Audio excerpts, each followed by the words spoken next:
Antonia, you can go on.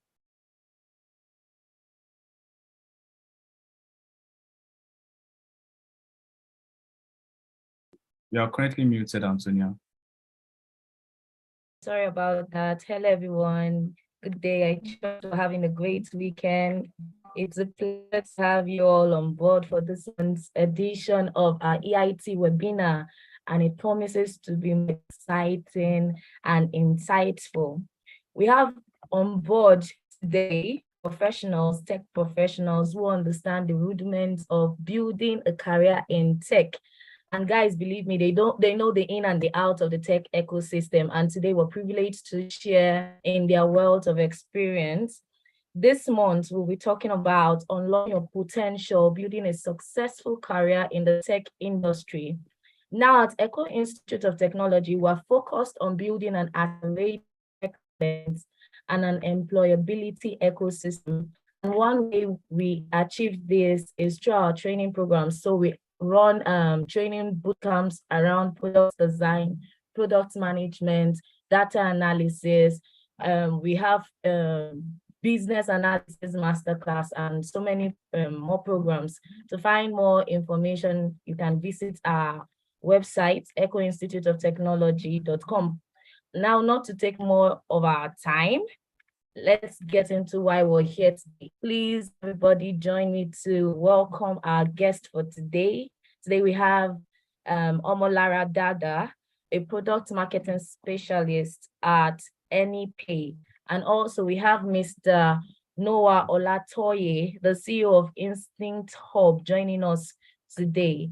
Also online, I have my co-host, Mr. Victor Daniels, and who is going to be paneling to this section. We're so excited, we're ready. Our appetites are, we're all ready for today's section. So over to you, Mr. Victor.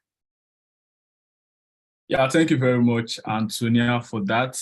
I think we can just dive into today's conversation. Okay, yeah, thank you very much, the invited guests, for being a part of this insightful section. For those that are joining us, I have a couple of people reaching out as to they want to build a career in tech, they want to kickstart a career in tech, they want to transition into a tech career, but they don't know how. And that's the purpose of today's conversation. So today's conversation has been designed in a way that we've brought in, tech professional, we've brought in people that understand the tech landscape, people that, have been able to, upskill, reskill, and also gain wealth of experience practicing as a tech professional. And here with me, we're having Omolara and we're having Noah Olatoye. And mind you, Noah is someone that does, stores around, helping to upskill young people. He's the co-founder, he's the founder and CEO of Instinct Hub. Also have Omolara, who is a product marketing specialist at AnyPay. So I'm just going to dive in with the first question, and that will be directed to Omolara. And my question will be, what are the most in-demand skills and qualifications employers in the tech industry look for when hiring? So I know many people are now here on the call, or those joining us across platforms, will be like, okay, there are a couple of in-demand skills, there are a couple of qualifications out there. So based on your own work of experience, what are the most in-demand skill sets and qualifications that many employers in the tech industry look out for when hiring?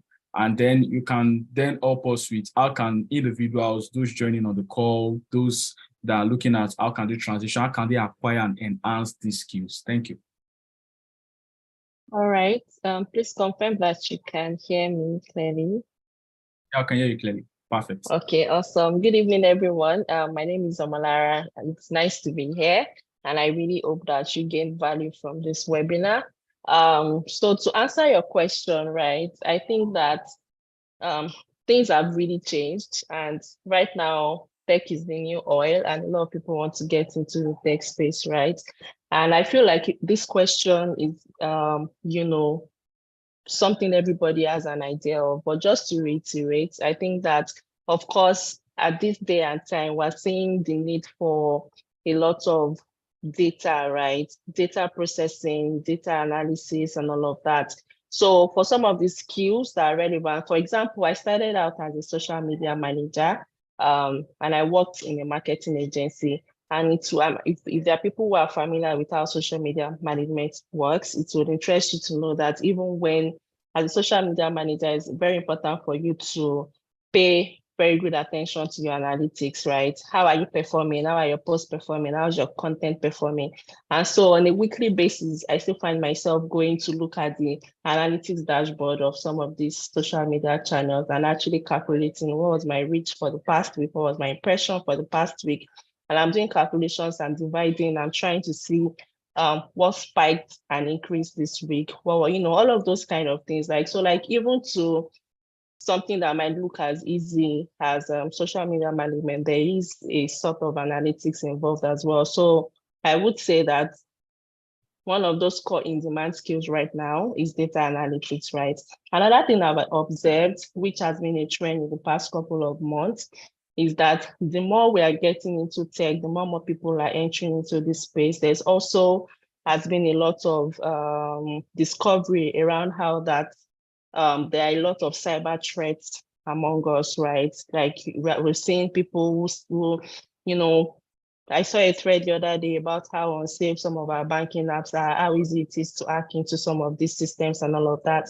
And that once you identify a problem in the tech ecosystem, that just also shows you that there's a solution, a demand for professionals that can solve that problem. And so you will see that cybersecurity is becoming a skill or a profession that is becoming, very high in demand in this past couple of months, right? So I'm definitely going to say data analytics, cybersecurity. I don't want to say programming because programming was very much the first, point of entry into the tech world. And I don't want everybody to get the sense that they need to know how to code before they can actually go into the tech space. I do product marketing and I've worked for a number of tech companies, right? And the truth is that marketing is one of those very strong department that any tech company should even focus on, right? Because with all the code and all the analysis and all, if you cannot take your product to market, then nobody's going to buy it from you. So not to take too much of your time, I'm just going to stop with data analytics and then cybersecurity, as I've observed that they are the two core skills and in-demand professions in the past few months. Thank you.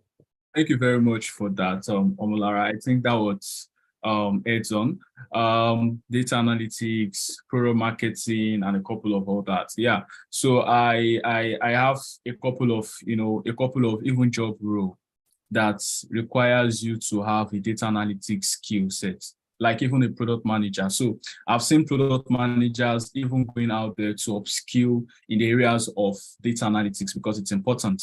Product analytics is one very important component or concept for many product managers because this helps to inform business decision. You are able to get market insight into your product management workflows and all of that. And here at EIT, Equinix of Technology, many of our product managers, we try as much as possible to ensure that they go through the modules of product analytics. So from there, they're able to even gain some skill set around how to work around data, how to wrangle data, how to, gain meaningful insights from data that informs business decision. Thanks for that. So I'm just going to move on to Noah. Omolara already shared some of these important, most in-demand skill sets in the tech industry. And there are still some, emerging areas of technology, like someone was sharing with me around prompt engineering, that it's one big area that many industries are looking out for now. Prompt engineers are in demand currently. So I don't know, the trend, there's this trend across the tech ecosystem that, it moves. So next year now, at the moment now, AI is a big thing. People are talking about artificial intelligence and all of that. And I have people going into learning machine learning and all of that to be able to equip themselves for positioning in the tech ecosystem. So can you provide insight into the future trends and opportunities in the tech industry? And are there any emerging areas of technology that you believe individuals should pay attention to for their career growth?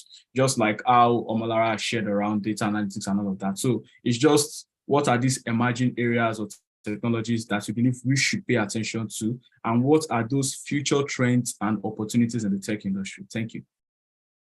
All right, thank you so much for the opportunity, and thank you, Omolara, for the intro as well. So I'll put it this way.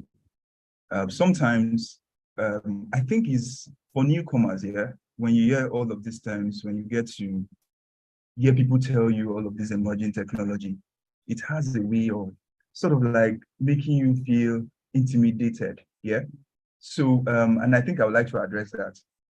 To start with, to be honest, we are just more or less in a space where we just recycle knowledge to create something new. Right from the 90s and 80s, the concepts of technology hasn't changed. I mean, right from when we were small, we've all heard that machines understand ones and zero. Up till this moment, those are still the binary languages that machines still speak. So in other words, nothing has really changed, but we have discovered new ways to use what we have. Now, talking about some of the emerging technologies that we need to get closer to, I would say that for a newcomer, I won't really advise you to overkill it, because if you listen to what Omolara said, when she started, she was once a marketing professional, then transitioned into product design. And if you look at those two things, products and marketing, there are two components that every company needs, So I think at an initial stage, you just need to understand what's your current strengths, because from experience, tech is going to frustrate you. However you put it, whatever way you're coming, either through social media management or through product design or through front end, back end, it has a way of knocking you out. So if you don't come through a channel that you're more comfortable with, then you really struggle to navigate through, right? So, but aside that, I would say for me, if you want to learn anything right now, I would say that it is important that you understand the basics. Like, how does all of these things work together? When I mean the basics, don't rush into acquiring maybe web development. Don't rush into acquiring data analytics. Don't rush into anything. Just try to understand the space. Try to understand the problem. Then when you then understand the problem, like try to just formulate a problem for yourself. Take, for instance, in your community, what do you want to solve? Then when you decide what you want to solve, you can now start looking for technologies that will help you solve those things. So that's one approach I have used. And because of that approach, I was able to transition from graphic design to product design to front end to back end to DevOps. Guess what? It was because the product, the problem I wanted to solve had those things, those components. So for it to be successful, I had to be picking all of those stuff one after the other. So, and I think it's one of the most difficult things to figure out. What problem do you want to solve? In Nigeria today, we have several issues, considering from the e-commerce segment, the e-banking and all of those, even the agriculture as well. There are lots of problems. Just figure out that problem. Once you figure out the problem, then start researching on the skills you need in order to achieve that problem. And I think that you will find your own enabling technology. Thank you, Victor. Yeah, thank you very much for that, Noah. That's it's on, and I believe people joining us or people listening to us are getting meaningful insights from some of this conversation we are having. So please feel free to drop your question here in the chat box for those joining us via Zoom, and for those joining us across all the channels on YouTube, on LinkedIn, Facebook, and Twitter. Please drop your question. My colleagues will check in there to pick up some of those questions as we proceed. Yeah, thank you. So over to Omolara now. Omolara, you product marketing specialist. So how would you describe the role of marketing in unlocking one's potential for a successful career in the tech industry?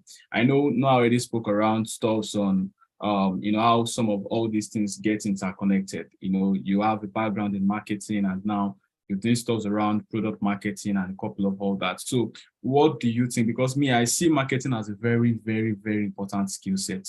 Whether you want to become an entrepreneur, you want to go into entrepreneurship, whether you want to, you have a business you're running, or you are looking at doing major roles. Even myself, I see myself taking marketing, marketing stuffs in my own role as a project person, as a programs person, and a couple of all that. So as a product marketing specialist, how would you describe the role of marketing in unlocking one's potential for a successful career in the tech industry? Thank you.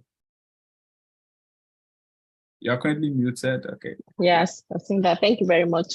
So I think that for me, having worked with like a lot of brands and also especially product-led tech companies, marketing is also something that I don't just apply to brands, but I also apply to my own personal life.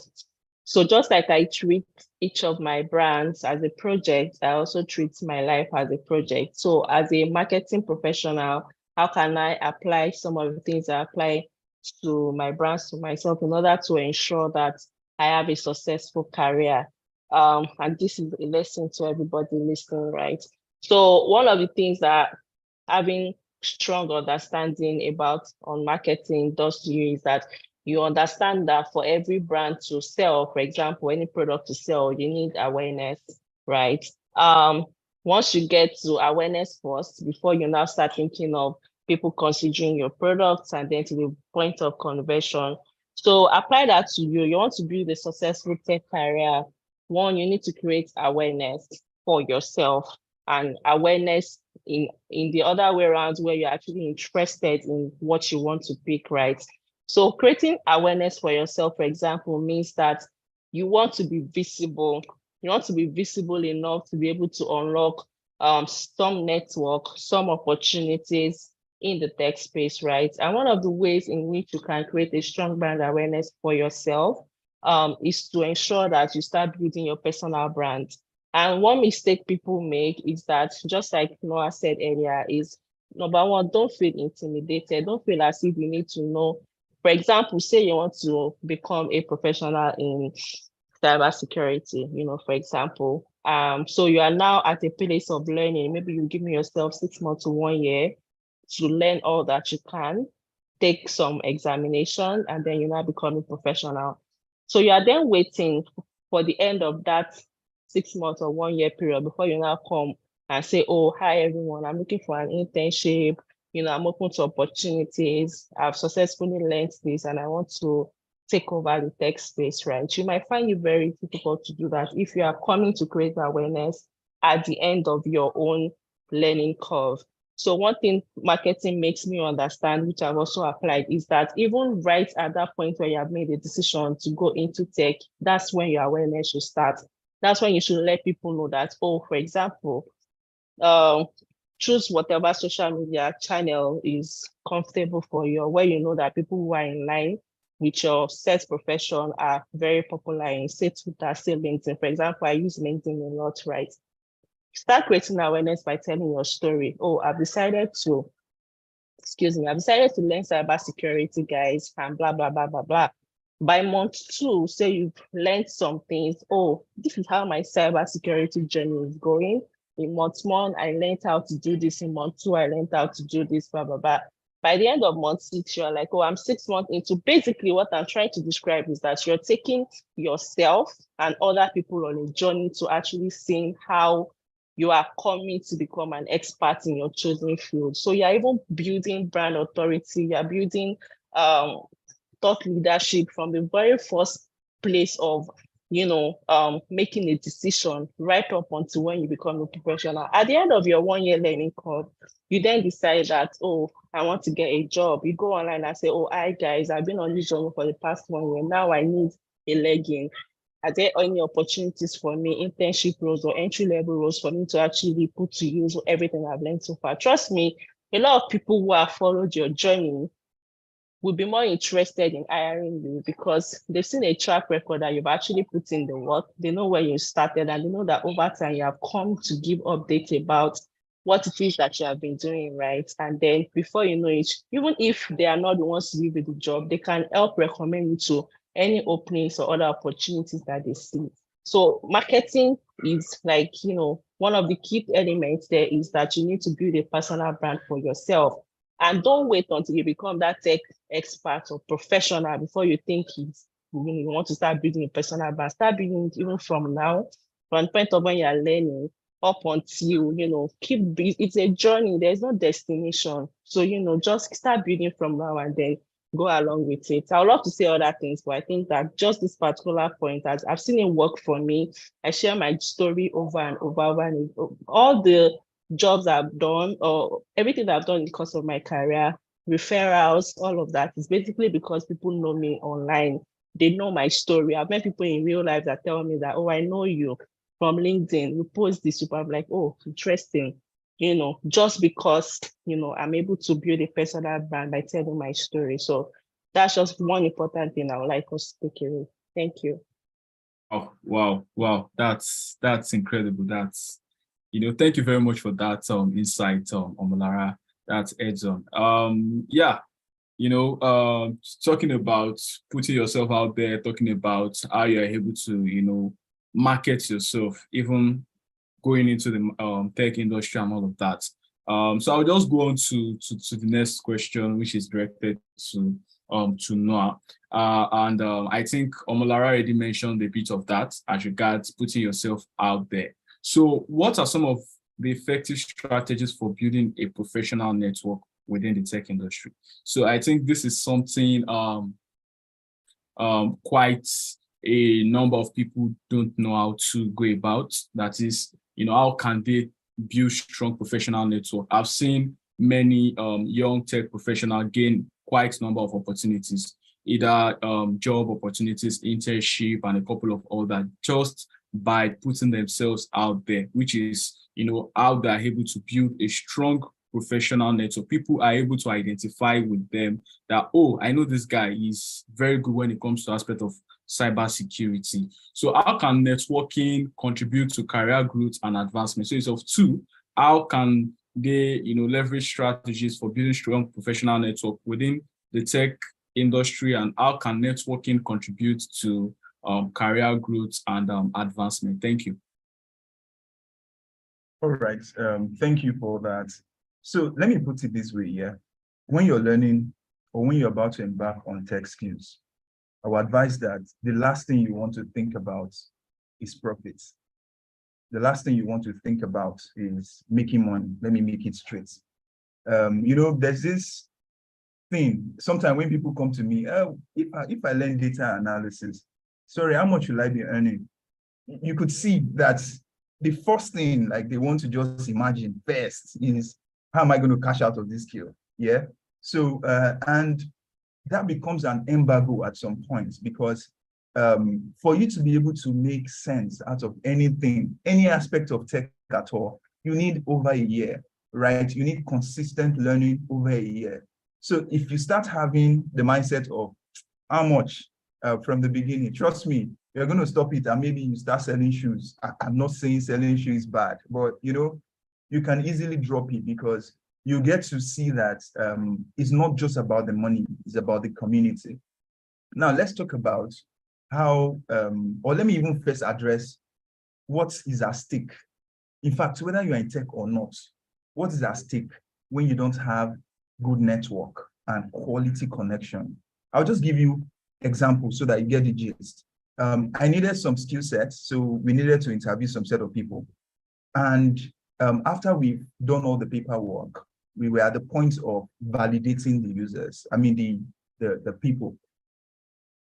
Of all of them, one guy already had stuff online that he had done. Do you know that that was the end of the interview? I made up my mind immediately because I just felt this is the guy. And when the guy was creating that thing, he necessarily didn't know the impact that that is going to give him. Yeah, in fact, it's not something that he created 2 months ago. It's something that he created a year ago. Yeah, that, then gave way for him when we needed to shortlist so many people. And that's what you associating yourself with good information, sharing what you know, those are some of the advantages you will get along the way.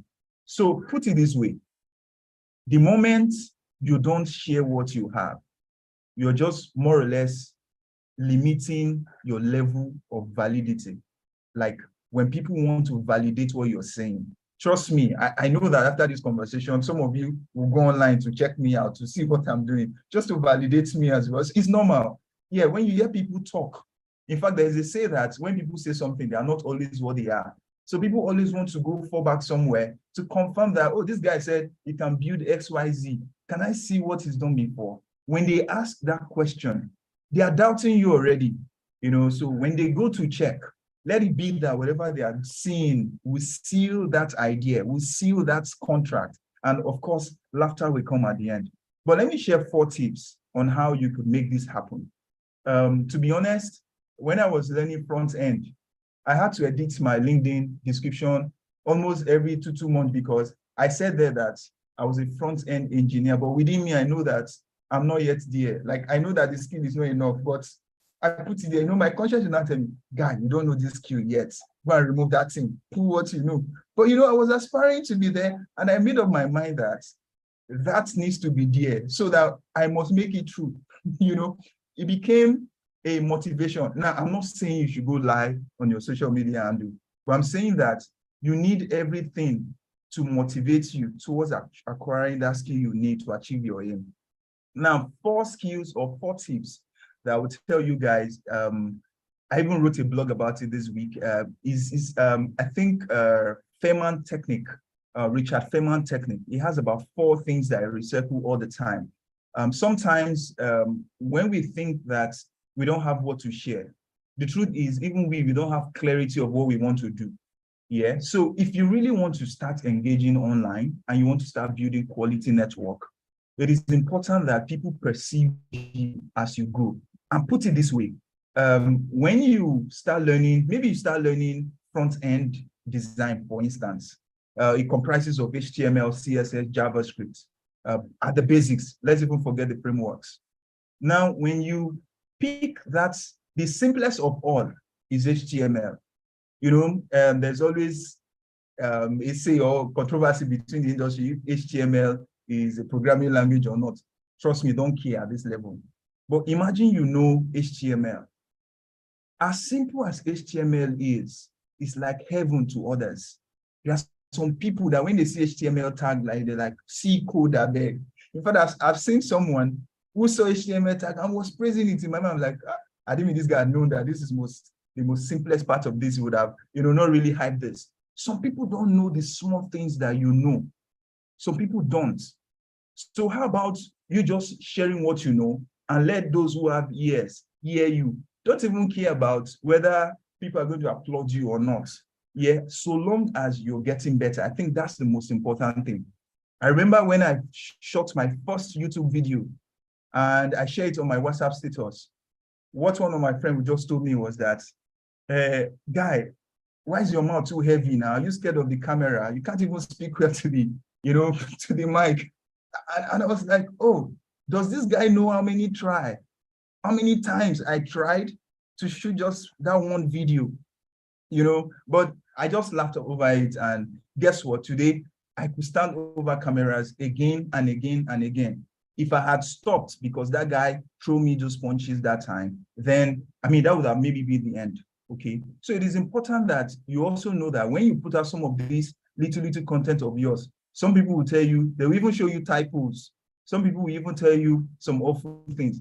But I want you to know that that is what we are talking about. That is the growth we are talking about. Those things that people point out, those are the things we are talking about. So if you see it in that way, it will be easier for you to navigate through and see it as part of the process.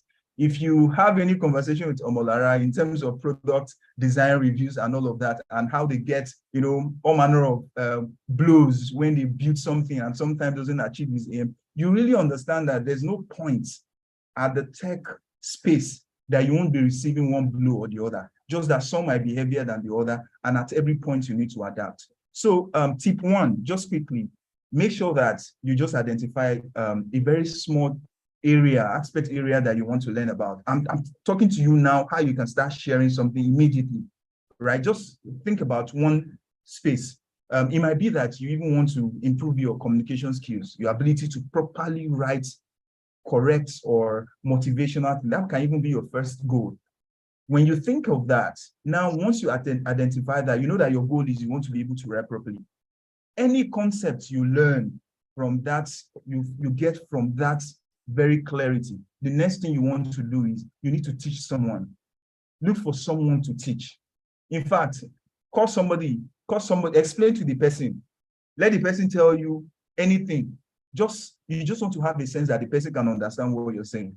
The moment you can completely explain that concept to someone, trust me, you're good. It means that your brain has retained that very knowledge. The next thing you want to do is when giving such lessons, you need to be able to, identify some gaps. Such persons, some people might even be sleeping when you're pitching to them or, teaching them. You need to know that you're saying some things that is not interesting. You have to go back to your drawing board and make sure that you find a way to make this happen. And finally, you need to reverse that process again and again and again. Now, it is not something that you get at once. It's a circle that you need to retake again and again. And when you do that, the substance in between, imagine you taught someone today, share it. I just taught someone and we had a very good time. Awesome. Share it so that whoever is going to see that might be the next person you're going to teach, so that psychologically the person is ready, but you don't know. When you are doing your research and learning, your synopsis, the summary of what you're learning, your notes, just carve out one little thing, share it. You won't know who you're talking to. But like Omolara said, somebody's going to walk up to you one day and thank you for the great work you're doing. Thank you, Victor. All right, thank you very much. That was comprehensive enough. Even myself, I had to, be taking one or two notes down for some of our people in our community. That's heads on and comprehensive enough. Thank you very much, Noah. So I just move on to the other aspects, and that would be the aspect of some of the major challenge that professionals face in the tech industry. So I know many people think transitioning into tech or being a tech professional is like bed of roses and all of that. So I'm just gonna ask Omolara, you've been in the industry for a while. So what are some of these common challenges that professionals in the tech industry face, and how can they overcome them? You feel free to share personal experience based on your own experience, some of the challenges you faced in the tech industry, and how you've been able to overcome them. Thank you. All right, thank you very much. I think the very first thing which Noah mentioned earlier is that there tends to be some sort of information overload that can then lead to being intimidated. It's now becoming a thing of, I don't want to say a trend really. Everybody wants to get into the tech space. So like people are coming in for different reasons, some for money, some because they want to change their career path, so many reasons. So first of all, there tends to be a lot of intimidation. And once you are easily intimidated, you won't really go far, right? Another thing is that there are rapid changes happening all of the time. Today, something is trending. Tomorrow, something else is trending. Next tomorrow, something else is trending. So because of that, you can also easily get overwhelmed. And then you start thinking, what's even the point? Is it going to still be relevant in a couple of months? That's another thing that people experience. Another thing is also imposter syndrome. Am I doing the right thing? Am I a fraud? Am I just here? Are they going to catch me? Do I even know enough? All those things that imposter syndrome, when it begins to mess with you and all of that. And then you also want to always have a competitive edge. So you are constantly worrying about if again you're still relevant. And then one important thing that I find out that a lot of us struggle with is also work-life balance, right? There are arguments about how there's really no work-life balance. You just have to prioritize, what is important to you per time. But in the tech space, because of how fast-paced it can be, you realize that you're putting in a lot of work. There's no time to rest. You're constantly stressed. And then you then begin to question if I should have even started this at all. So these are some of the challenges that we face from time to time. I've gone through a number of this. I've gone through imposter syndrome, and then I've realized that there's really no way to beat imposter syndrome other than to keep showing up every day. You are really not a fraud.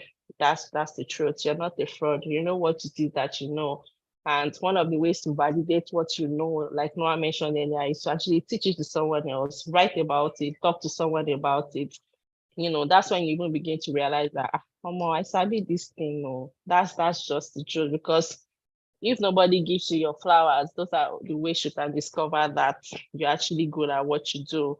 When it comes to work-life balance, right? Again, I don't believe anyone can actually 100% work balance. You only have to prioritize what is important for you. So if you're at the stage where you're trying to build your career, you want to get into tech and you want to start building your career, I don't think you should be following anybody to scream on work-life balance. So it's important that, of course, you prioritize yourself, but you need to understand that the first few years of your career, you're going to put in a lot of work. You're going to go above and beyond. You're going to go the extra mile to be successful, because there's a lot of competition, a whole lot of competition. In fact, this morning, I saw a tweet where someone said, unfortunately, there are no career opportunities for entry level and mid-level programmers anymore. That's just what the person said. And the truth is, even because, for example, I have a younger sister that is a product designer, and we've been trying to get her an entry level role for a couple of months now. So I've been studying that space, and I realized that we have, when tech, let me take us back, when tech became a thing in Nigeria, when it became a trend, with Andela, back then, and people were developers, there was a lot of demand for programmers, but very little supply. People's eyes had not opened. There were really nobody. So those people were earning a shit ton of money, right? And they were getting into different countries and all of that. But the moment tech became mainstream,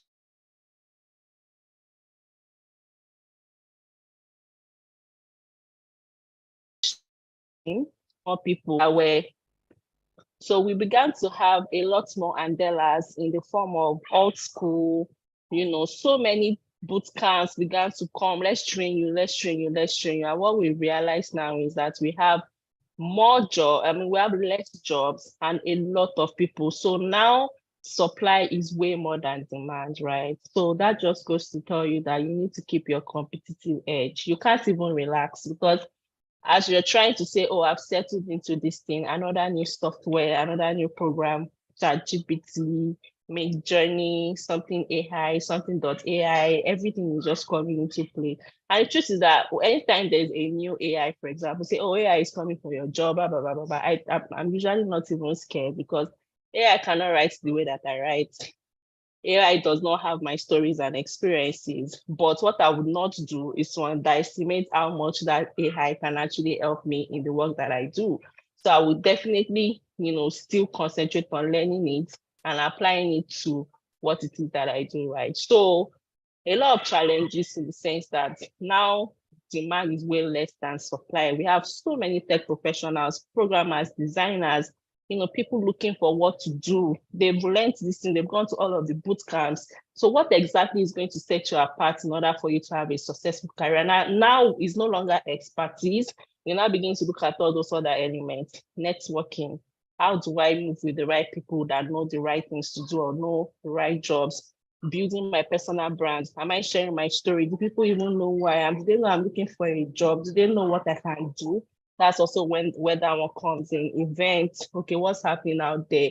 What, how can I stay updated? So it's really no longer about even just having the expertise. You need to now begin to consider all those elements that would set you apart to have a successful tech career. So I'm just going to stop there. Thank you. Thank you very much, Omolara. I think you even touched part some stuff I wanted to actually mention. That's the aspect of we now have a lot of people going into tech, and That's because of the current wave, the current trend that, oh, tech is the way, tech is the way, tech is the way. And many a times I tell people that if you want to transition into tech, it's a good thing. But do you really know what exactly, have you really do your own background research around what exactly you want to do, or what exactly you feel like it's currently in demand? So I see people coming, saying that, oh, they say which of the tech skill sets, can make me start earning in dollars, $1,000 in 12 months, which is like a wrong mindset. So 7 years, 8, 9, 10 years down the line, many people that go into tech programming and all of that, they are people that many a times actually have interest for this. They really want to build stuff. They want to build software. They want to build products and all of that. Even aside the fact that it's a big space with big opportunities and all of that. But now we have many young people. You will see someone learn data analytics for 3 months, jump to product management another 3 months. It's not wrong. Yeah, it's good for you to try to equip yourself with a couple of skill sets and all of that. But it's also very important to ensure that you gain mastery in whatever skill set you want to gain. Try as much as possible to also ensure that you are able to even create stuff with what you've learned. So you're probably learning data analytics, not just the learning aspect. What have you been able to build? What project have you worked on? Have you been able to immerse yourself in the process? And you are now able to say, yeah, when it comes to data analysis, I can give myself 60, 70%. But you see people transitioning from 1, 2, 3, 4, 5, 6, 7 tech skill sets. Some will even finish the learning program. And then they now start, going out there to apply for opportunities. So you see opportunities out there because of the large number of people that are currently in that space. It's highly competitive. You are competing for a job that someone with 7 years experience, someone that is a senior developer will be competing for a job in the United States that requires the skill set of a junior developer. So how do you want to meet up with that kind of competition? And also that's why the aspect of networking, like Noah has mentioned, is important. How well have you been able to network?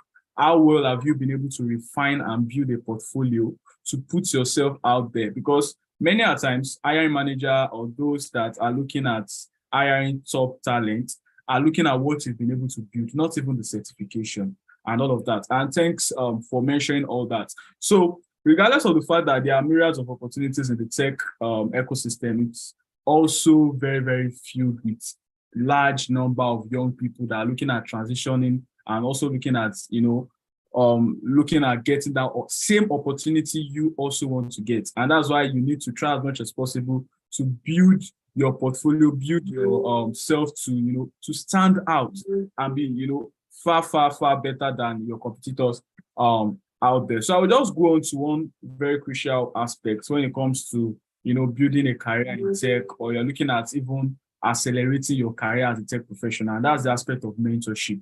And this goes to Noah. So I've seen the importance of mentorship, even for myself as a young professional. I've been able to leverage mentorship to be able to move from 1 to 50. When you're moving across that ladder, that professional ladder, that career ladder, and you're moving, taking that step, you move 1 to 5, 1 to 10. Mentorship can help you move from 1 to 40 in the sense that you can navigate some of these obstacles that might not really be necessary for you down your career journey. So, Noah, I would like you to share with us how do you think mentorship is important for tech professionals in the tech industry, and what advice can you give for individuals who are seeking to get mentors? I've seen people saying it's quite difficult getting a mentor to mentor them, or try to find it a bit difficult to even keep up with those mentors because many of these people are very busy professionals. So I would like you to share from your own wealth of experience around this. Thank you. All right, thank you so much. So just to add to the job availability, before I speak about the mentorship, so we said that two of the trending jobs, cybersecurity and data science, data analytics, those are the trending jobs here. You also need to know that those are the most difficult jobs to get in the industry right now. if you learn any of those stack, the likelihood for somebody who learn product design or front end or graphics to get a job is higher, extremely higher than you that learn data science or what's it called, cybersecurity. And let me tell you why. It has to do with integrity conversation here. When you are a data analyst, you're going to be requesting an organization to expose their customer data to you, which companies won't do. They only do that to people that they already know. So, and for you to even get real life knowledge, experience, you need this actual data. But to be honest, a bank won't give you their data. An e-commerce platform won't give you their data just because you're learning. They won't.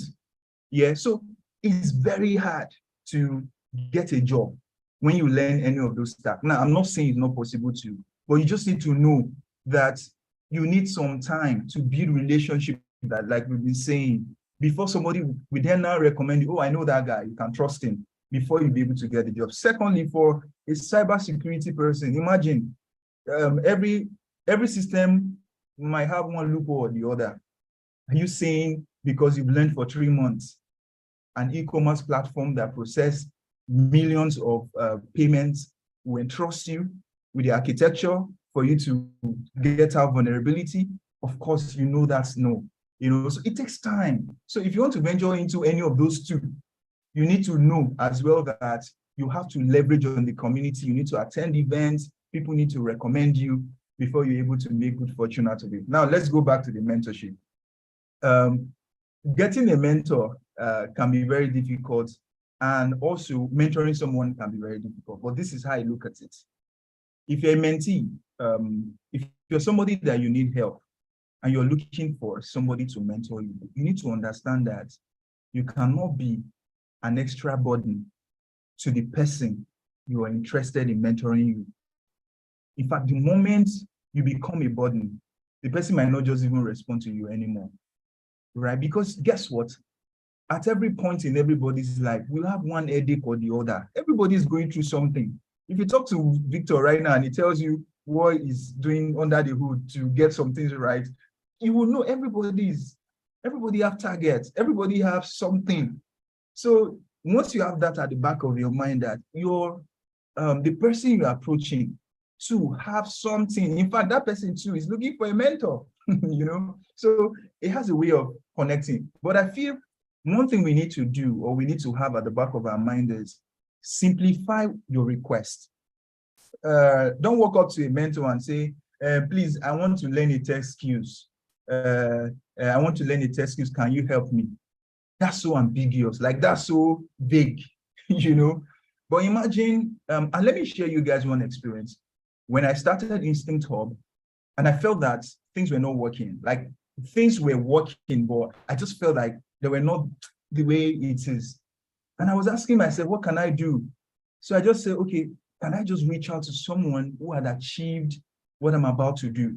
And the person that came to my mind was the CEO of Treehouse, Ray Carson. I just messaged him on Twitter. I'm like, can you please give me just 30 minutes? I need 30 minutes of your time. If you can give me that 30 minutes, I am going to be successful. Guess what? The guy responded, he said, yeah, you got it. He gave me his email. He said I should send email. I sent an email, right? He then asked his PA to schedule it. And we met. Guess what? I then I had just 5 questions because it was 30 minutes, but those 5 questions were crucial to what I was doing. And I was asking him those questions, and everything he was telling me were things that I was doing. Everything. Remember, this is somebody who had done what I'm about to do and is successful. And here's me trying to do that, but I want to confirm, validate my idea, my process, whether I am even doing the right thing. I have those 5 questions, and he gave me those tips. And there is one tip that he gave me. That tip, implementing it, was the opportunity that brought in Sterling Bank as a partner with us. Can you see the impact of having a mentor? He just told me, do XYZ. When you're done, send it to me. Let me look at it. We'll review it together. Once you're done, and boom. You know, that's what a mentor will do. They have crossed all the hurdles. They've done things that you're about to start doing. And it doesn't cost them anything to, you know, tell you, do A, Y, Z. But the thing is, they can't figure things out for you.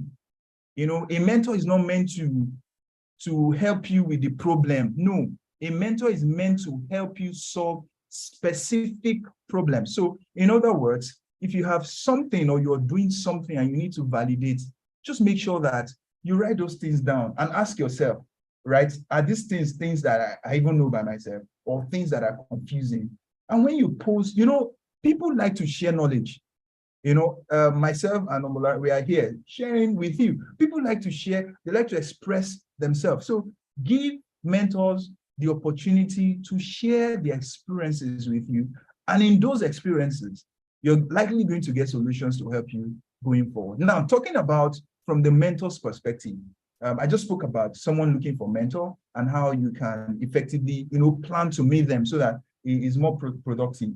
If you're a mentor or you're planning to start mentoring people, I feel like one thing you need to be clear about is you need to understand that mentors are going to mentees are going to frustrate you with their questions, because these are newcomers, novice. They are people that don't know anything. They're just trying to venture into it. So they're going to ask you some very shallow questions. That doesn't mean you should talk them down.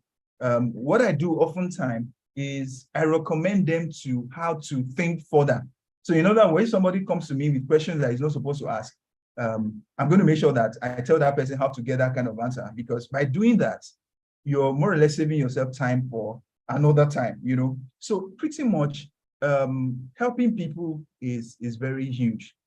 And it boils down to the fact that none of us talking here today, or none of us in the tech ecosystem, grew by ourselves. There's nothing like self-growth when it comes to tech. At one point, somebody will have to lift you up. At one point, somebody will have to raise hands. So in the same manner, right, as individual, we need to know that there's going to be a day when we are going to pay back. And when that time calls, try as much as you can to be truthful and just try to express yourself. Don't overcommit. Don't promise what you can't buy. I'm not going to promise you what I can't afford, right? If I can't do it, I'll just tell you, please, sorry, I can't do that, but this is what I would recommend. You know, don't promise more than what you can chew. And I feel like the moment you put all of these things together, you are going to be a very great mentor. Thank you, Victor. Wow. Thank you very much for that, Noah. That's spot on. So for folks that have been asking around how they can go about mentorship and a couple of all that, I believe you've gotten valuable insights from what Noah has shared, and hope you take that into practice as well. So I'm just going to go on to ask Omolola. That should be the last question to Omolola. So considering the rapid advancements and ever-evolving landscape in the tech ecosystem, so now the big thing now is AI. You know, there are some skill sets that are currently buzzing right now. So how do you suggest individuals approach continuous learning and upskilling to stay relevant and also maintain a successful career trajectory? So as a product manager, I know it's very important for you to still keep upskilling, keep learning around whatever industry you're currently operating. As a product marketing person that you have as well, I know there will be instances whereby you need to keep upskilling yourself with some new trends, some new tools out there. So I don't know if you would like to share your own thoughts around that. Thank you. All right, thank you very much. I think one of the things that, I'm not going to speak to this, I came across a tweet sometime in the past week where a developer, he had a list. You know how we have a to-do list or a checklist? He had a checklist and he called it gap skill, right? Gap skill. So say, for example, he's a front-end developer, right?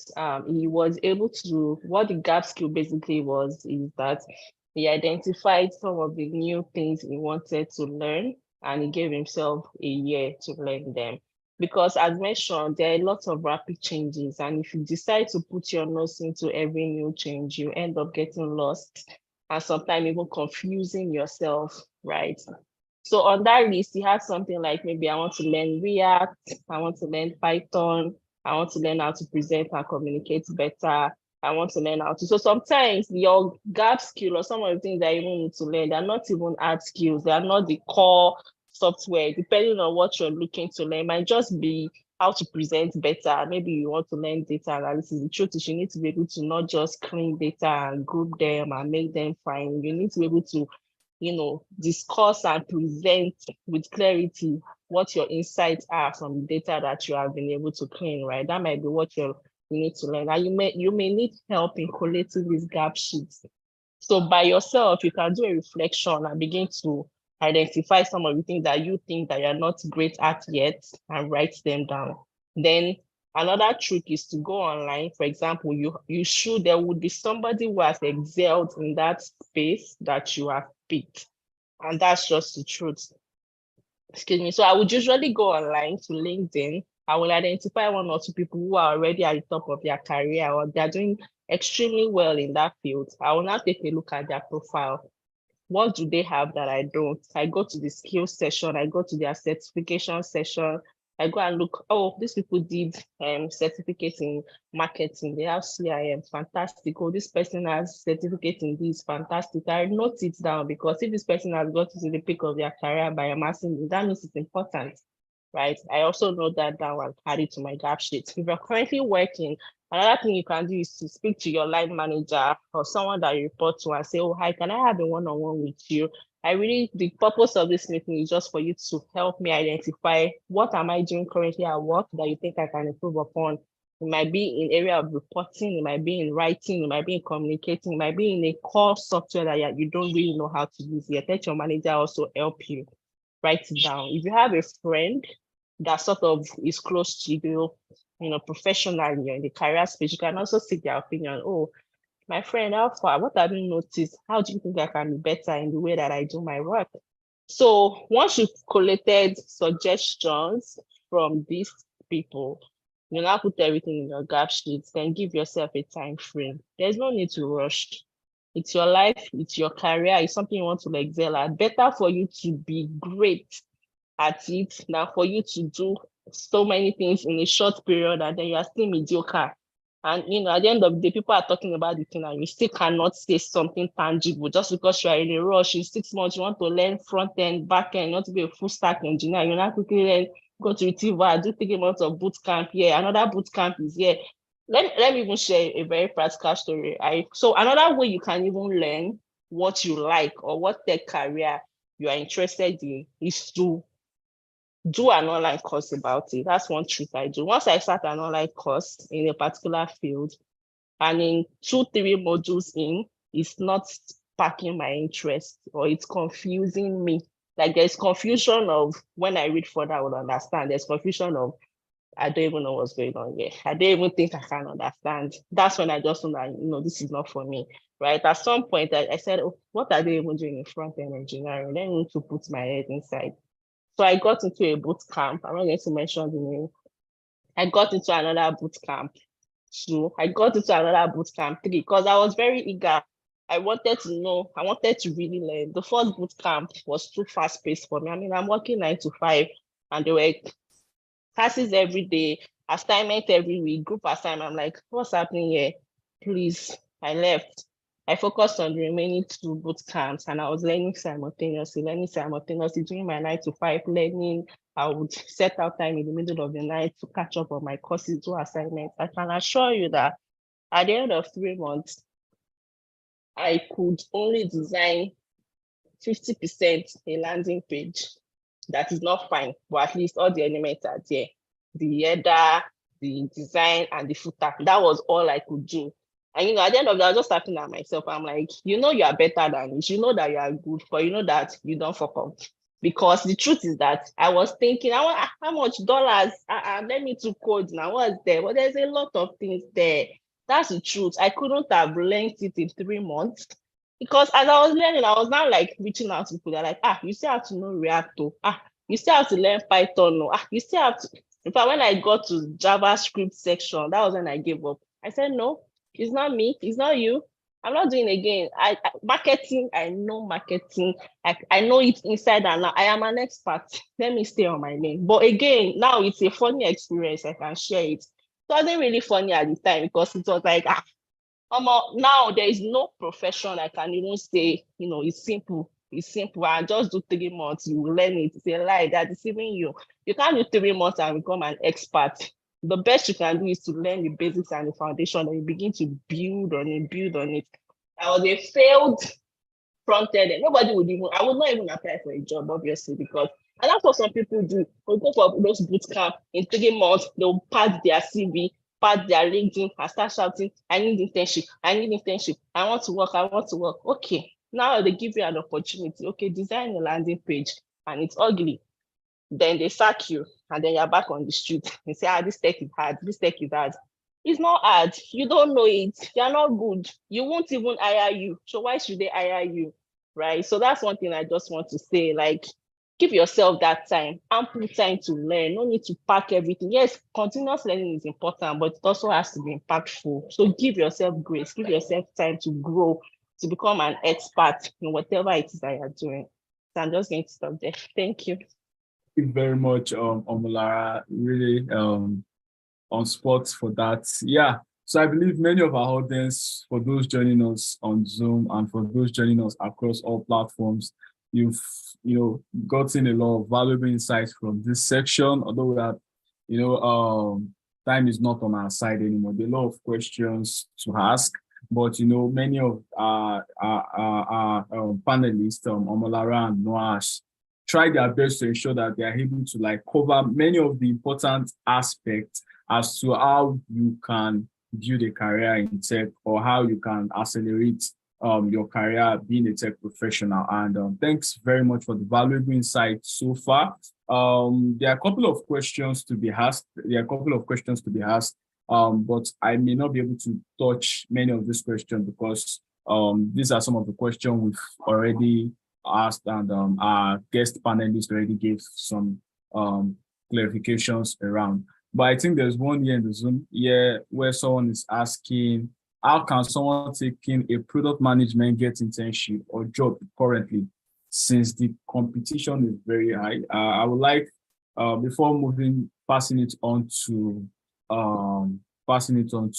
Noah to answer that.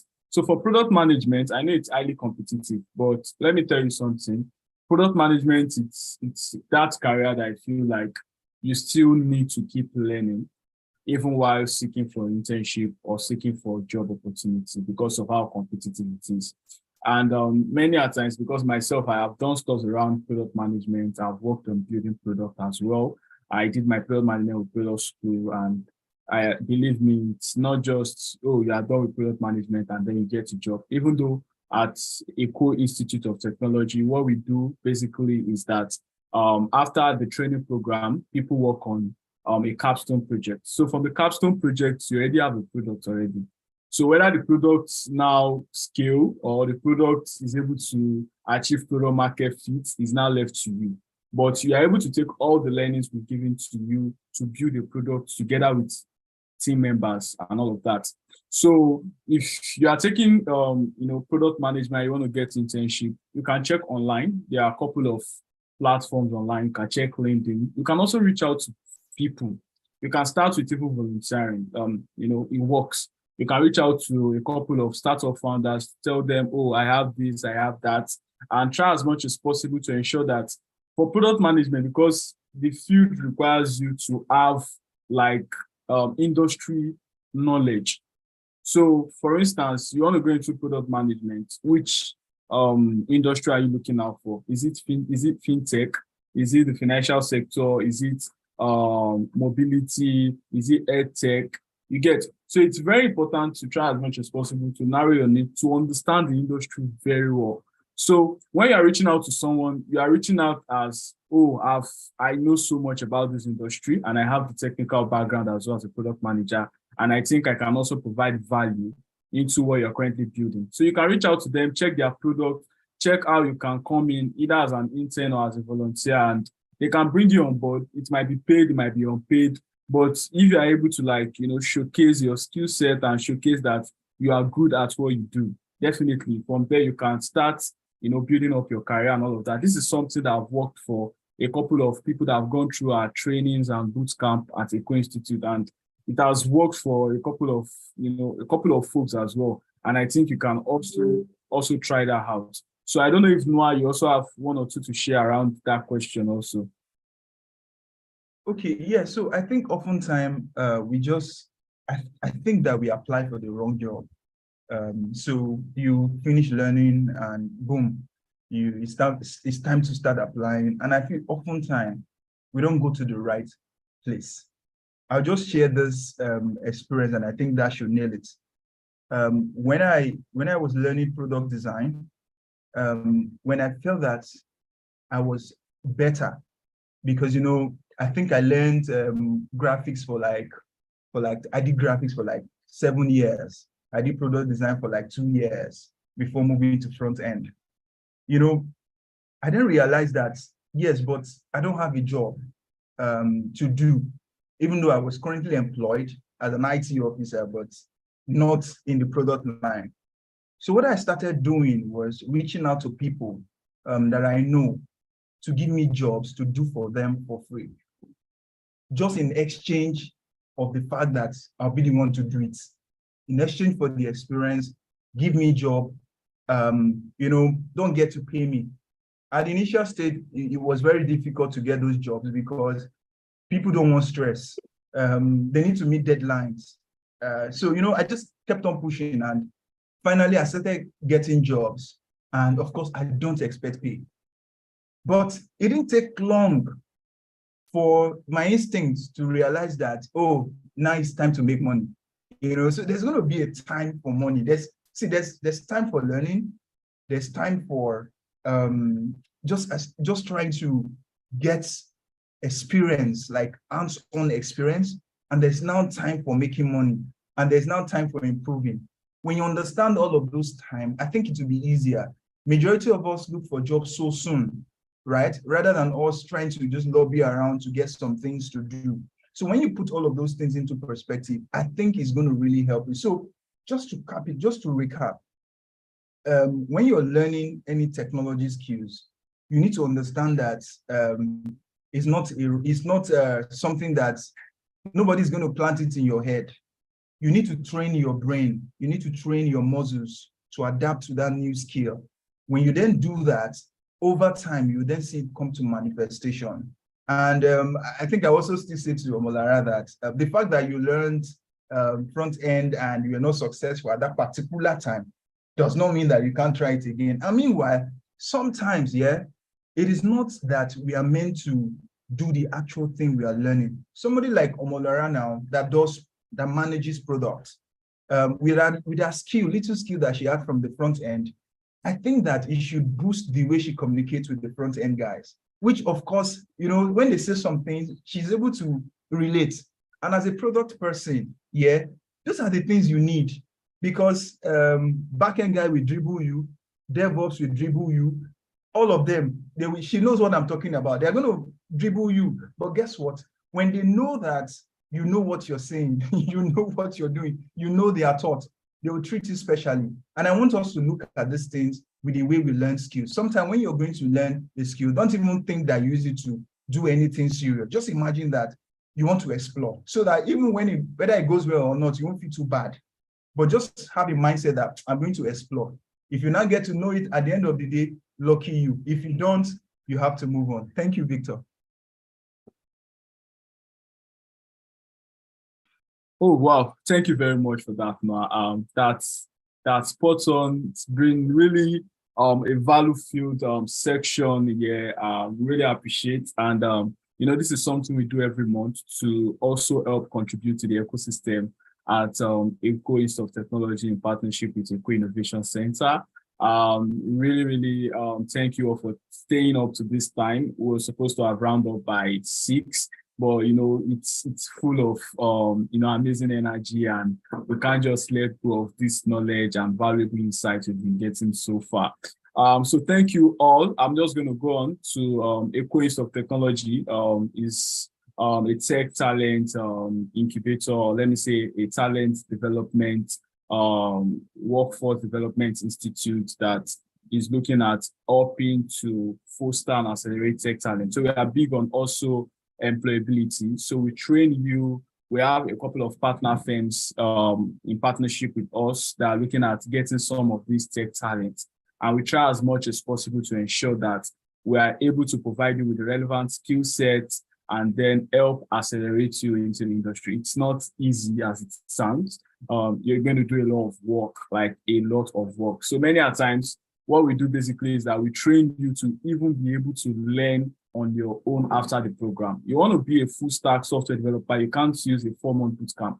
So what the bootcamp and our training program does is that it helps provide a platform. It provides a platform for you to be able to accelerate yourself into that career. So we have the product management training going on, and the course starting next weekend. You can register via our platform. I think there's a 50% scholarship discount going on with our partner. You can register and take hold of that opportunity to be a part of, be a part of that boom in tech and a couple of all that.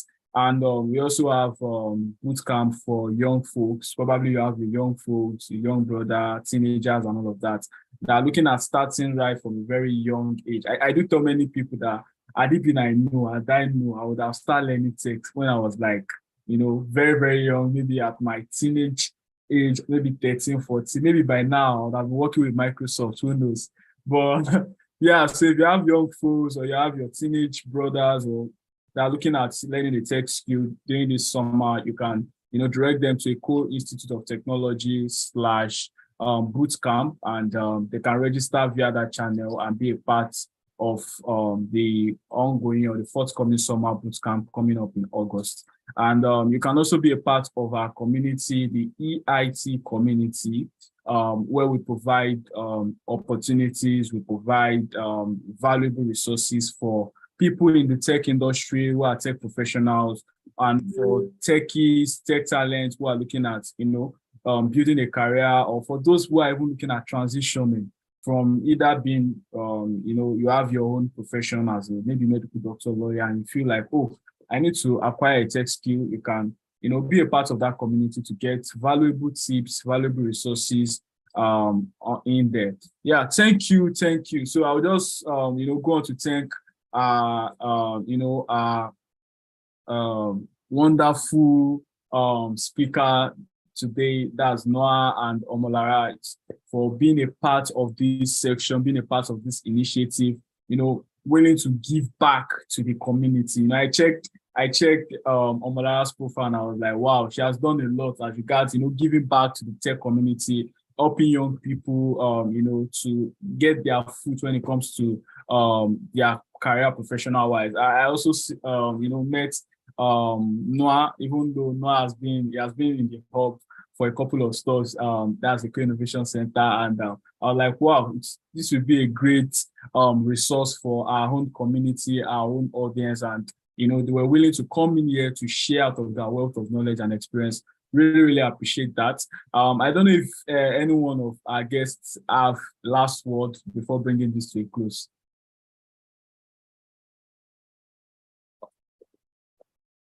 Okay. Just to wrap it up here, in all that we've just said, I just want you guys to remember that what really matters in all of this is teamwork, right? In all you do, just know that you need to be able to work with several people. In other words, so there's this phrase of me that I always say to my team: teamwork makes the dream work. In other words, if you have a dream, you need a team to bring it to life. Thank you, Victor. You're still unmuted. You're still muted, rather. Oh, sorry. Thank you very much for that. I really appreciate. Yeah, thank you all for joining, and hope to see you next month for another edition of the EIT webinar. And thanks to my colleague Antonia for coordinating this section. Have a great time. Have a great weekend, and bye. Thank you, everyone. Great to be here. Bye. Thank you. Yeah.